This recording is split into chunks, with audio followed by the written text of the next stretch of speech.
മീൻ കഴിക്കണമെന്ന ആഗ്രഹം രണ്ടുപേരും പറയാൻ തുടങ്ങിയിട്ട് കുറച്ച് ദിവസമായി. അപ്പോൾ നമ്മൾ ഇന്ന് മീൻ തേടിയുള്ള യാത്രയാണ്. നേരെ ചേർത്തല ഭാഗത്തേക്കാണ് പോകുന്നത്. ഓൺ ദ വേയിൽ നല്ല മഴയൊക്കെ പെയ്തിട്ട് അടിപൊളിയായിരുന്നു ഈ മഴയത്തുള്ളൊരു ഡ്രൈവ്.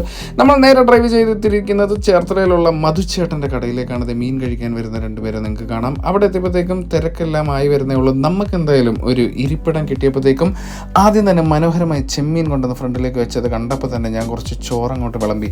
പിന്നെ കുറച്ച് ചെമ്മീൻ ചോറിൻ്റെ സൈഡിലേക്ക് ഇട്ടിട്ട് ഒരു പിടി പിടിച്ചു. ചോറും കൂട്ടി ചെമ്മീൻ കഴിക്കാൻ എന്താ ടേസ്റ്റ് എന്നറിയാം. അത് കഴിഞ്ഞപ്പോഴത്തേക്കും പൊടിമീൻ എത്തി. ഇതും കിടിലൻ ടേസ്റ്റ് തന്നെയായിരുന്നു. എന്തായാലും മീൻ കഴിക്കണമെന്ന് ആഗ്രഹിച്ച രണ്ടുപേർക്കും നല്ല രീതിയിൽ തൃപ്തിയായി. പിന്നെയാണ് സ്റ്റാർ അട്രാക്ഷൻ 3 നെയ്മീൻ ഫ്രൈ അങ്ങോട്ട് പറഞ്ഞു. നമ്മളൊന്നും നോക്കിയില്ല. നെയ്മീൻ എന്ന് പറഞ്ഞാൽ നല്ല കട്ട ഫ്രഷ് കിടിലൻ നെയ്മീൻ, അതും അടിപൊളിയായിരുന്നു. പിന്നെ കരിമീനായിട്ട് കുറച്ചില്ല, കരിമീൻ വിഷമമുണ്ടെന്ന് വിചാരിച്ചിട്ട് അതും ഓർഡർ ചെയ്തു. പ്ലേറ്റ് എല്ലാം കാലിയാക്കി കൈ കഴുകി ഞാൻ വന്നപ്പോഴത്തേക്ക് രണ്ടുപേരും ഐസ്ക്രീം കഴിക്കുന്ന കാഴ്ചയാണ് കാണുന്നത്. പുറത്താണെങ്കിൽ നല്ല മഴയും. എന്തായാലും കിടിലൊരു ദിവസമായിരുന്നു. അപ്പോൾ ബാക്കി വിശേഷങ്ങളായിട്ട് നമുക്ക് നാളത്തെ വീഡിയോ കാണാം. അപ്പോൾ ശരി.